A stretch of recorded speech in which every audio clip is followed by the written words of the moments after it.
Joining us now, of course, he's the head coach at Houston. Of course, two-time All-American at Oklahoma. Was a great player in the Sooner State back there in Oklahoma. A good friend who I get to see with the beauty of technology. I haven't seen in a while, but looking forward to catching up with. I speak of Kristin Vesely, who joins us here on In the Circle. How you doing? I'm good, Eric. Thanks for having us. If only there was enough news going around the school and college athletics today. Obviously, big news was in the Big 12 recently. Houston's going to be joining the Big 12 down the road in the future in a couple years. And I thought of you when this happened, especially when I found out Houston was coming in, because you got Big 12 blood in you. You played at Oklahoma. You were a four-time all-conference performer in the Big 12. You still hold, I believe, the record for a single season in base hits in the Big 12. What went through your mind once this kind of came down and said, hey, Houston's moving to the Big 12 here down the road? I mean, for you, it's very unique because you have ties there.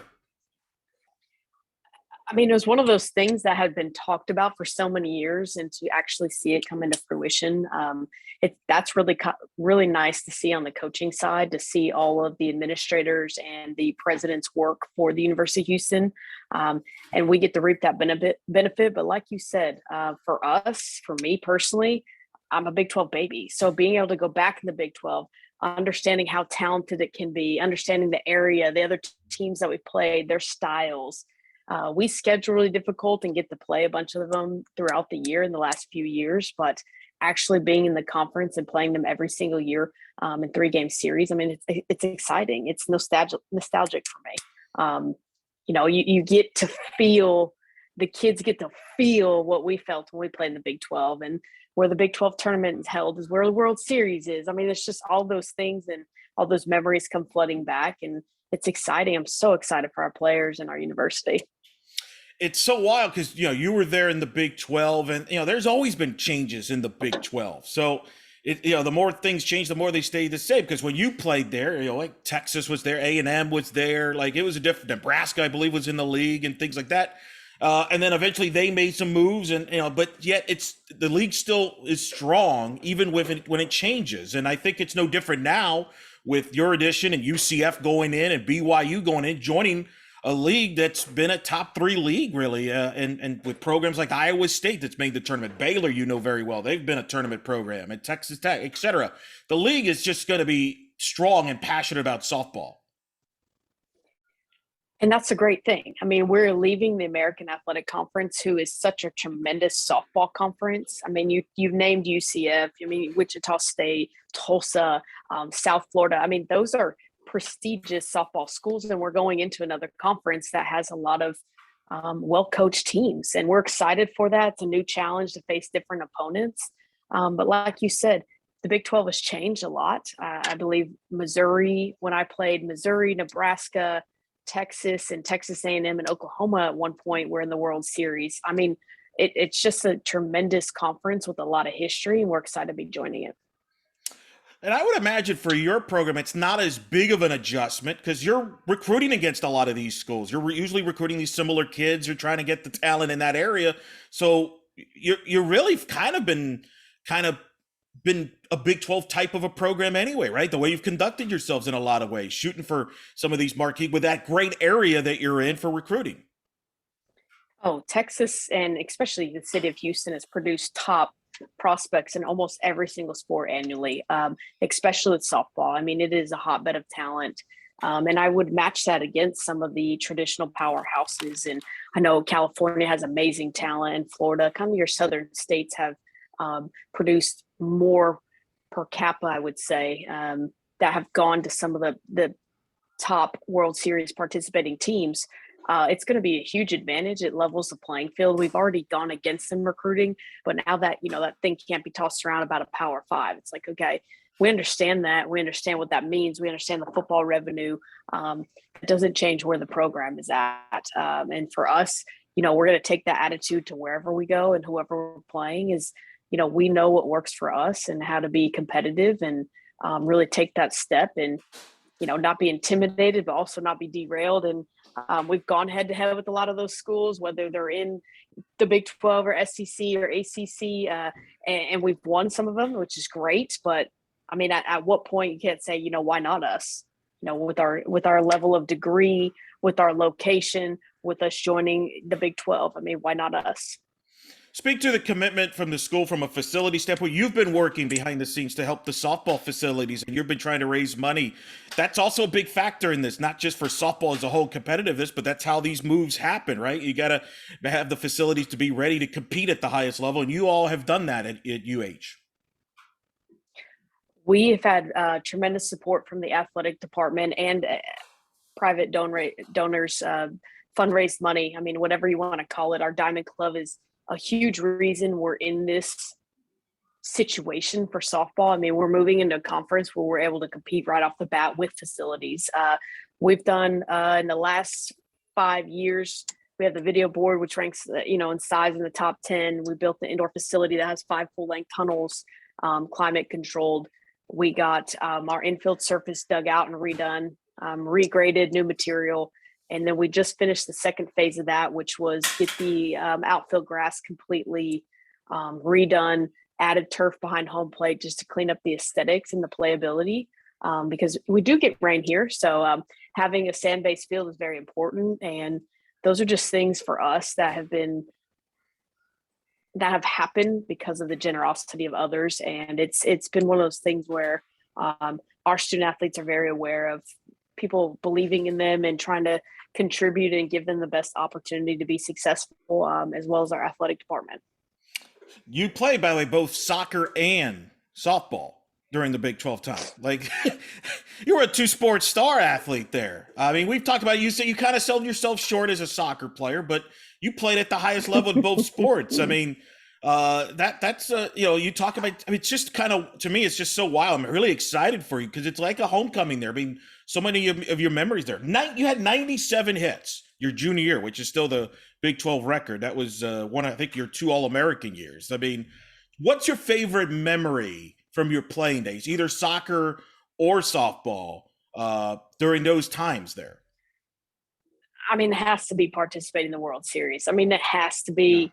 You're walking in and everybody's cheering for Oklahoma, whether they're an Oklahoma fan or not. And at the time, believe it or not, the tide was kind of changing where OU was still, it was respected, but it's still kind of an underdog to where the Pac-12 was, which was the Pac-10 at that time.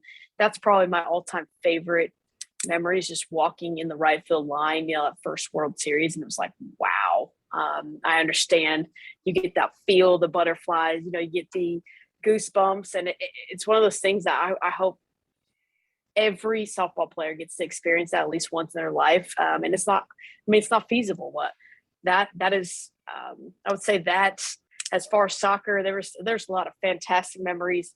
The one that comes to mind is, when it was sleeting, we were playing Nebraska. And I wouldn't say that was a great memory because it was freezing, but it was one of those memories that you're so close to your teammates and you all went through something that's kind of comical after, maybe not during the time. You're still just trying to stay warm. And I think we came up with a really big win. Nebraska was very good at the time. So, I mean, those are times that you just kind of cherish as an athlete and you look back. When you're in it, you don't always feel the appreciation until you're maybe out of it or your perspectives change, where you can sit back and see how much enjoyment there is in what you get to do, and not everybody gets to do it, and how many people it takes that invests in you, whether it's your family, your parents, your high school teachers, high school coaches, club coaches, your college coaches, your academic advisors, your nutrition staff. I mean, how many people really invest in you and help you get to that level? I mean, it's very enjoyable, and we're very, very, very fortunate to have those opportunities. It's tremendous, for sure. We're speaking with Kristin Vesely here on In the Circle. Let's talk about your fall. A lot of new faces on your roster, a new face on the coaching staff, which we'll talk about in a little bit. But let's talk about your roster. How has that gone on with so many new faces, with some of the veterans coming back, but obviously trying to blend them all in? And I would say that's the most difficult thing to do, is getting that cohesive, that chemistry as a program, as a team. We do have 25 players, the largest roster we've ever had. We have 14 newcomers, mixing them with the very experienced returners. But, again, last year we were so off course for our program. It's kind of cool that we get to kind of integrate them and form a new way of doing things. And get a little bit more tradition involved in how we started, and a little bit more blue collar, hardworking. But as a coach and the coaching staff, we've been really excited about our group, and getting that chemistry is kind of that big part. It has to be a little bit organic. It can't be forced. So we're excited to continue to see them, grow together and find their own way within the program. Well, and I remember talking to you last year before you came down to UCF, because of protocols and things like that. And this is not just your program. This was a lot of programs across the country that I've talked to that they felt they were playing catch up the whole time. And the problem is you play such a tough non-conference schedule that you're playing catch up. And oh, by the way, you're playing one of the toughest schedules in the country. And I felt like you guys, because you were close. There was a lot of games you were close, but you just, by the time you were, maybe figure some things out, it was kind of too late. Is that kind of how you feel this year, because we're kind of back to a normal fall that we didn't have last year? You're more ahead from that standpoint? Absolutely. We did schedule tough. I think at one point we looked at the schedule and 29 of our 49 games were top 20 opponents. I mean, that's, that's, getting punched in the face, and knowing that at that time, we were down in injuries. We're having some, things happen behind the scenes with COVID, not being able to be around each other as much.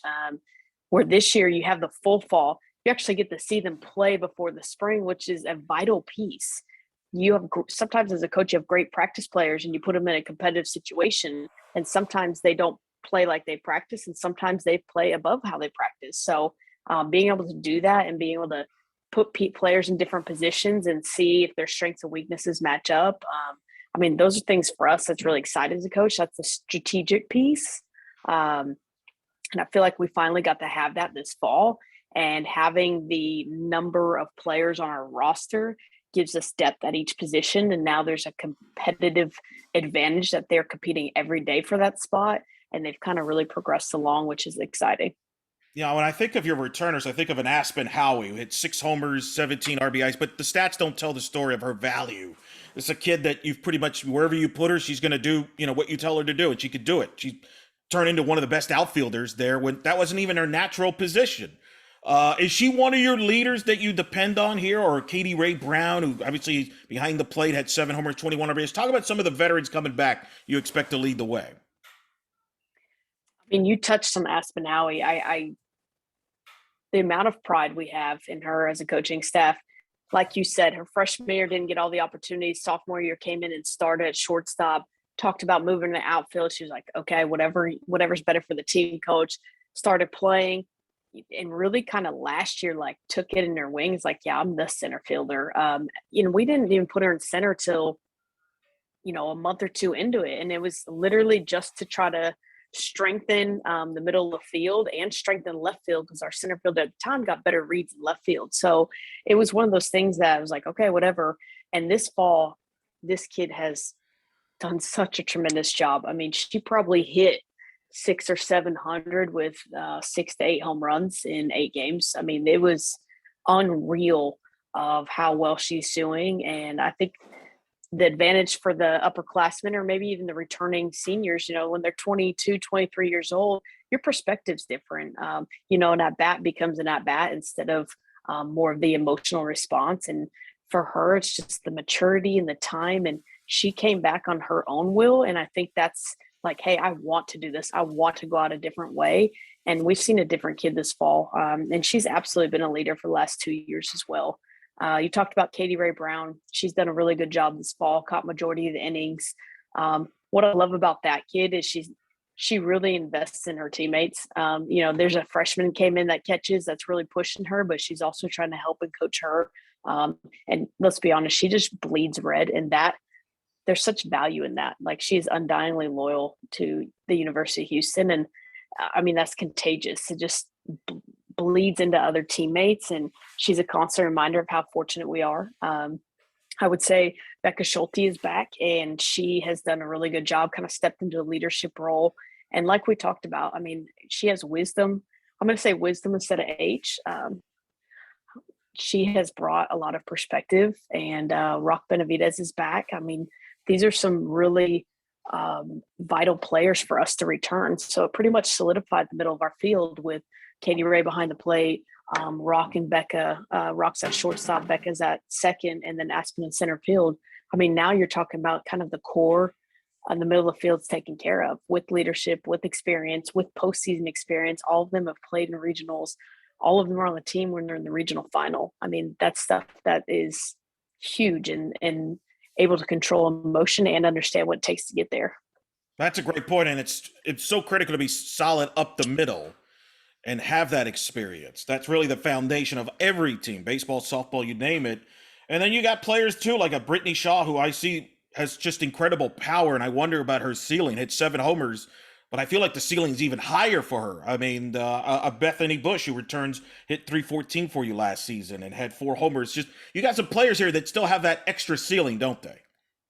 Absolutely. They have room to grow and get better. And I think last year was one of their years where you mentioned Brittany Shaw and Bethany Bush. I mean, they got to be a starter every game.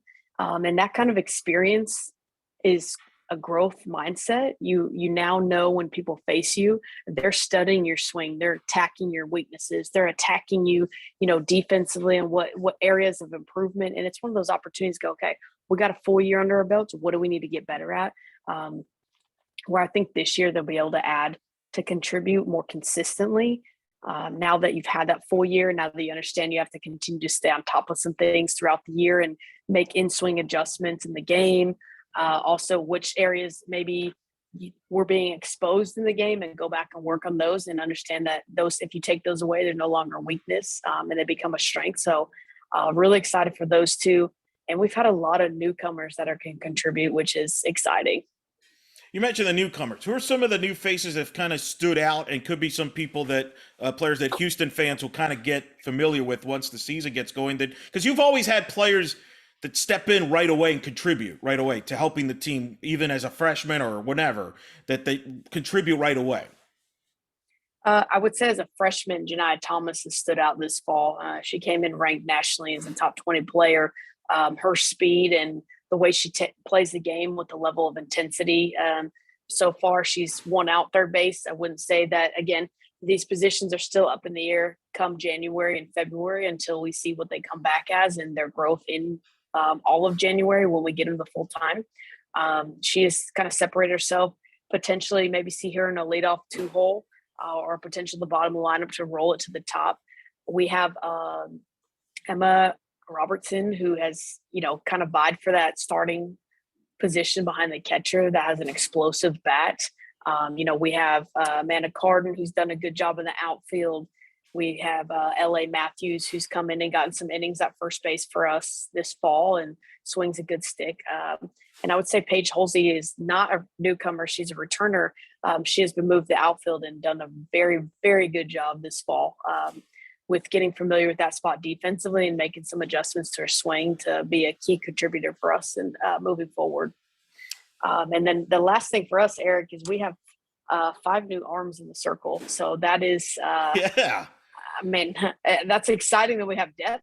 It's exciting that they all contrast each other and throw different pitches at different speeds. So that's been a real treat getting to see them throw in the fall and kind of say, okay, what are we projecting? What is their ceiling and how do we get them there? You mentioned the new arms. I mean, I'm familiar with Flores, for example, who comes over from McMee. She's thrown some meaningful innings there. You obviously have Maddie Boyd, who's at Oklahoma State. You've got the young freshman that I'm intrigued about, Hannah, the freshman who comes in. We got Wilkie came over from Northwestern. Just talk about how the pitching staff's kind of blending in there. A lot of new faces. It sounds like, though, they do some different things, which obviously makes for some good combinations and, different options that you have on the staff. It's been exciting. Selena's done a tremendous job in the fall. I mean, she is kind of separated herself in the pack from the newcomers. She comes in and does exactly what we need her to do. We know exactly what to get from her. She's very consistent, and as a coach, you can't ask for more. She's not your high strikeout kid. We knew that with what she throws. You mentioned Kenna Wilkie. She has tons of postseason experience. She opted out last year, and we're excited to get her back. She's done a good job this fall. She's gotten a couple innings where we get to really see she's more that true internal competitor. And it's excited to kind of see that where it's a little bit more aggressive and a little bit more gritty. we've Hannah Todd from Kansas joining our staff, and she's going to be our traditional, a little bit more of a power pitcher. Maddie Boyd with Oklahoma State, again, tons of postseason experience, understands what it takes to get to postseason. You mentioned Hannah Blanco. She did a really good job and has gotten significantly better this fall. And then it's kind of anchored down with Megan Lee, who is a returner, but she is, again, very, very, very driven and competitive individual, and kind of sets the tone for how the bullpen should be and what we expect of our pitching staff. Well, I've talked to you. You've kind of adapted to the fact that, hey, I'll use the bullpen. If I have to go by committee in a certain game, I can do that. It sounds like you have that options, and having people that have pitched in meaningful games also. It's hard to win with youth in today's game, especially in a league like the American, which has been a top 5 league. It's going to be tough to do that in the Big 12 and things like that. How important was it to get pitchers that have experience and have been in environments, in a high level of competition? It was huge. I mean, that as well as we do. Putting somebody out there that maybe doesn't have the experience, you get some of the inexperienced mistakes, and those cost you games. These kids are now just need to be fine-tuned and get a lot of innings in practice to kind of get them in game shape. And that's the exciting thing of the staff. It's not a ton of rebuilding. You guys are viable options from the moment you stepped on campus. Not only that, they have more of the mental maturity of what it takes, and they're not going to be wide-eyed when they're facing, returning national champs, which is in our spring schedule. They're not going to understand, oh, this is one of the top hitting teams. They're going to be like, yeah, okay, we face so-and-so day in and day out. We're fine. That's kind of exciting because it's going to be a little bit more of a mentality as a staff, and we are going to have a staff mentality where, hey, you might come in and you're going to face 3 lefties because there's 3 lefties in a row. Statistically, you have the advantage and you do really well versus lefties. Kind of use them a little bit more in that role as needed to make sure that we're being the most competitive team. Obviously, those are some of the faces that people get used to. New face on the coaching staff, but a familiar face to a lot of people that follow softball in the American, follow softball in general. Courtney Oliver now is on your staff as an associate coach, an assistant. Comes over after being a head coach at East Carolina, was a great assistant in other places, a great player at Hofstra, comes from the Bill Edwards tree. This was a kind of a wow move when this was announced across college softball. And I think a lot of people have asked me, and I'll ask you, how did you two come together? Obviously, you've known each other, but how did this all come about? Because obviously she had a lot of options and she chose you. You're right. She did have a lot of options. And I think it was one of those things in the past few years as head coaches, you get close to people in our profession that you can kind of rely on and bounce ideas off, even if they are a competitor.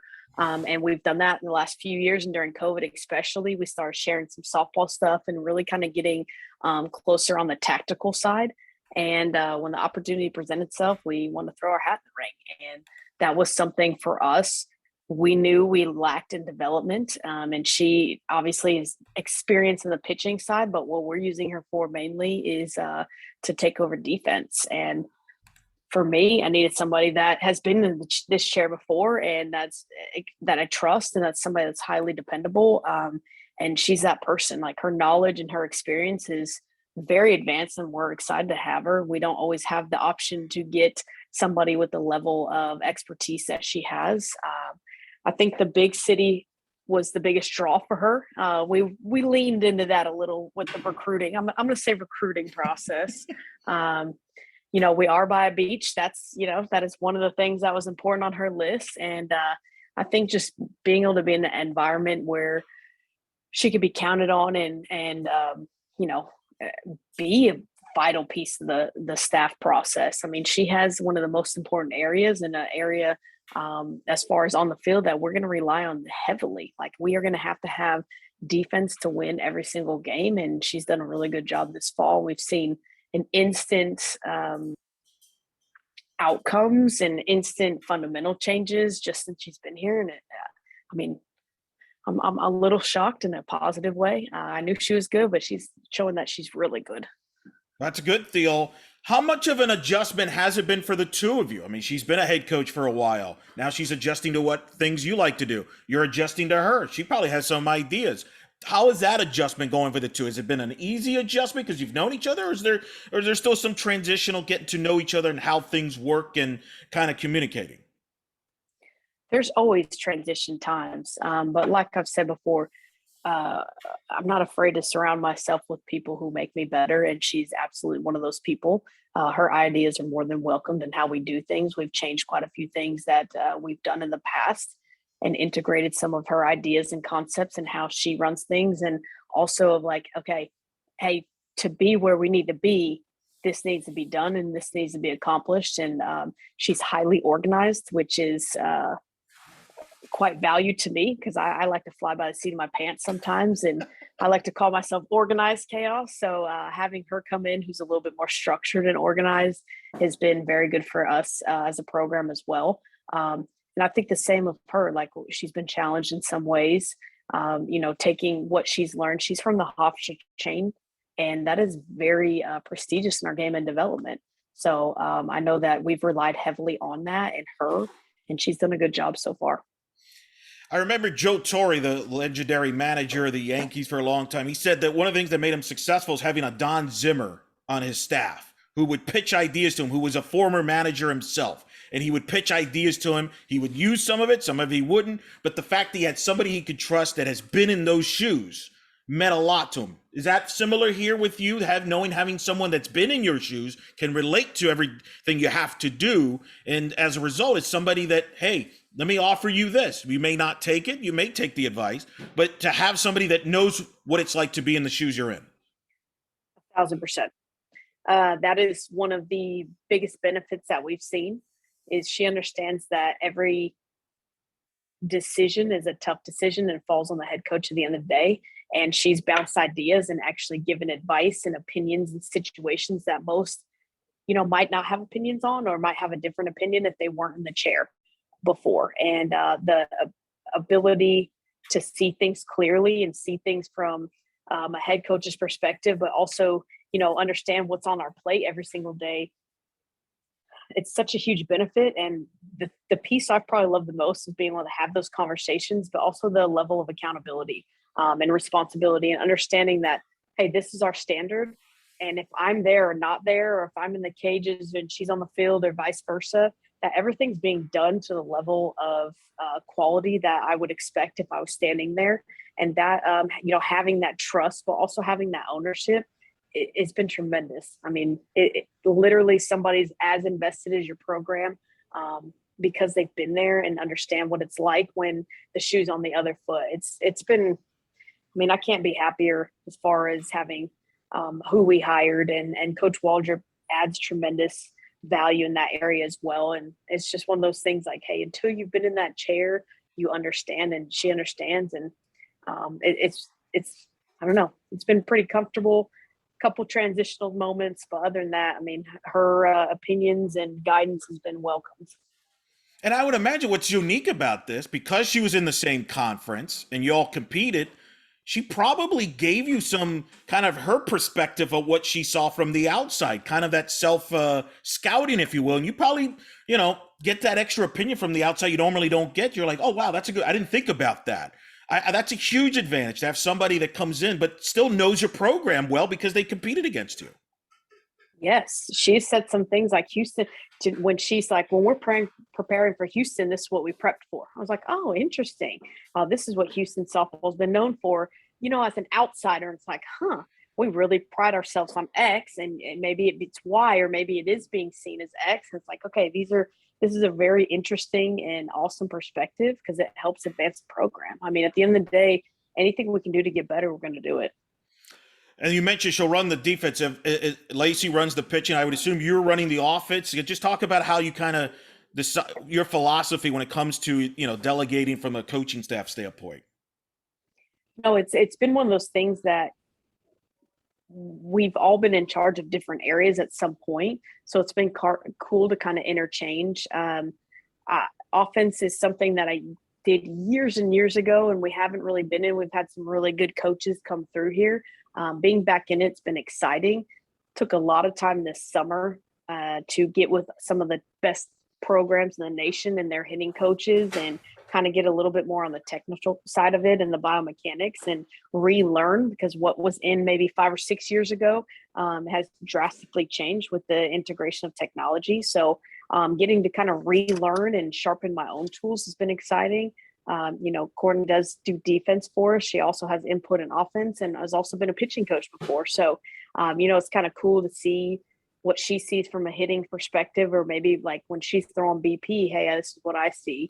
And also when she's watching pitchers or live, it's kind of awesome to bounce ideas off each other. And even Waldrop, when she's throwing the hitters, like, hey, what are you seeing? What is this? And we kind of have those conversations of, this is what we're seeing. This is what we would sit. This is what we wouldn't sit. And we're now still finishing up live for the fall. So I'm excited to kind of sit down at the end of fall and say, this is what we would need to do moving forward, and kind of have those conversations a little bit more in depth about different areas.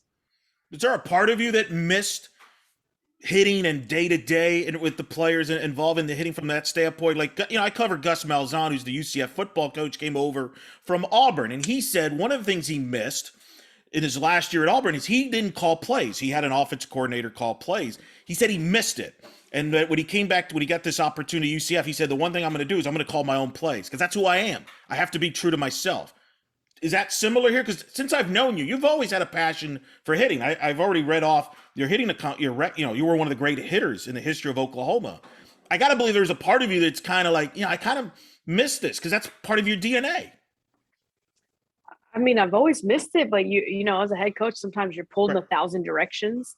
And the philosophy for me is hire the best staffing that's available, and then I'll adjust areas. So, we had the opportunity to hire some quality hitting coaches and pitching coaches.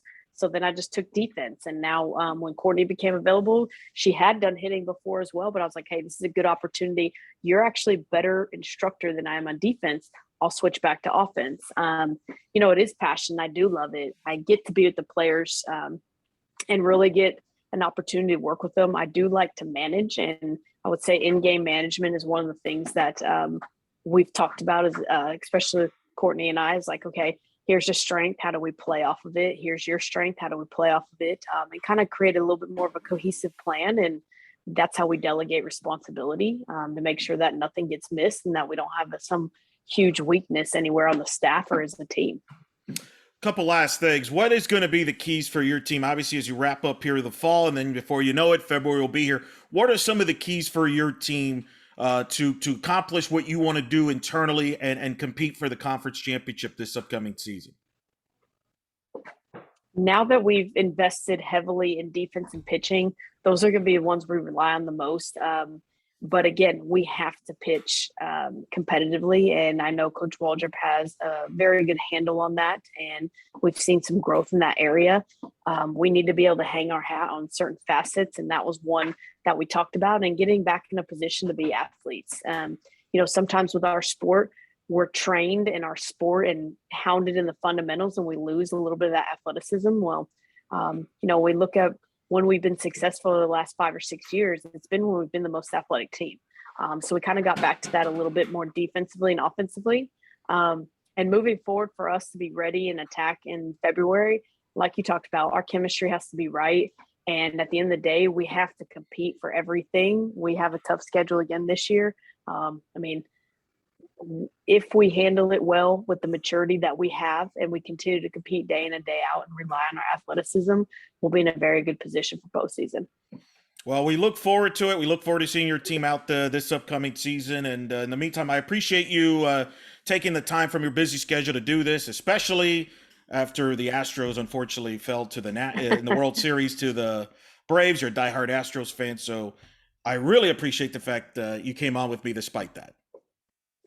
You had to put that in there, didn't you? They needed you. They needed you. They couldn't hit. We talked. Maybe you should have considered hitting instructed for them. Holy smokes! Absolutely not. Absolutely not. They've got some of the best coaches in the game, and kind of what they do in baseball with their analytics is unreal. So, we wish there was a Game 7 tonight. Oh. It's going to be kind of nice to actually go to bed before 11 o'clock because you're not watching baseball. But like we said, it's an environment with championships. It's fun to be in attendance. It's fun for the city. It's a great opportunity for our athletes. Some of them got to go to the game last night and got to go to the games last week. What other school can you do that at? You could be at the World Series and still make it to class. That's a good day. It's a good day. I'm not going to end it on a bad note with the Astros loss. I'm going to end this on a positive note. Houston just inducted their Angel Shamblin, their first softball player to be inducted to the school's Hall of Fame. I'm curious, when you obviously heard about it, you know Angel well, how you cross that message to the current players and kind of that message like, hey, you're playing, we have a great tradition here. Here's maybe the greatest player in the history of the program, just got inducted to the Hall of Fame. Remember, that's who you're playing for, players like people like her. Just kind of your thoughts on that. A great moment there for the school and for her, obviously. You're kind of hitting the topics we're going to be really pushing to them come January, and really talk about, the direction and what this name means to have across your chest. Angel's a tremendous player. She pitched her butt off, holds all kind of records for the University of Houston, but she also is a very good hitter. And that's one of the things that we like to talk about is like, hey, this is an individual that at moments carried the team on their back. She played for one of the greatest teams in Houston softball history. She was surrounded by multiple All-Americans. But just being able to understand, like, she didn't take any days off. She competed her behind off. She works here. You can go pick her brain for knowledge. You can ask her what it used to be like. You can lean on her with maybe some guidance or some things that maybe helped her in moments that, she struggled, or what did she do when she was doing well. It's going to be one of those things that we really hammer when we come back in January and talk about that first week. And hopefully they stop by our office and really sit down and talk with her, because she's a great asset to the program. And again, you have somebody that holds all these records for the program you play in. Like, that name should be in your mind every time you step on the field. They laid the foundation for this program. Yeah, she was like big part of them putting on the map. You mentioned that 2008 team. I saw them way up close, way too many times. Got to a super regional top 10 team and really kind of set the tone for future Houston players and programs to have that success and that tradition and the expectations that people have. And she was a big part of it. One of the greats. I was glad to see I think they named her one of the 75 greatest Houston athletes of all time, something like that, or a list there honoring their years there, and well deserved and great representation for your program, which helps you. I mean, to be able to even be in attendance when the first softball player gets inducted to the Hall of Fame is awesome. And it is on the 75th anniversary of the athletic department. Makes it extra special for her. It's just an exciting time for her. It's an exciting time at the university, in the athletic department too. I mean, it's just one of those years of things couldn't be starting off better on the right foot. And you just come to work with a smile every day on your face. Like, okay, we're in a great position. We work for a great university. We have great players. Like this, it's just one of those days. You can't help but be enthusiastic and, kind of count the days down to season coming. Well, that's awesome to hear, and it's exciting to hear. Congrats to her, and congrats to you, Coach. Everything going well for you. Good luck this season. We'll talk soon during the season, but in the meantime, thanks for joining us. Awesome. Take care, Eric.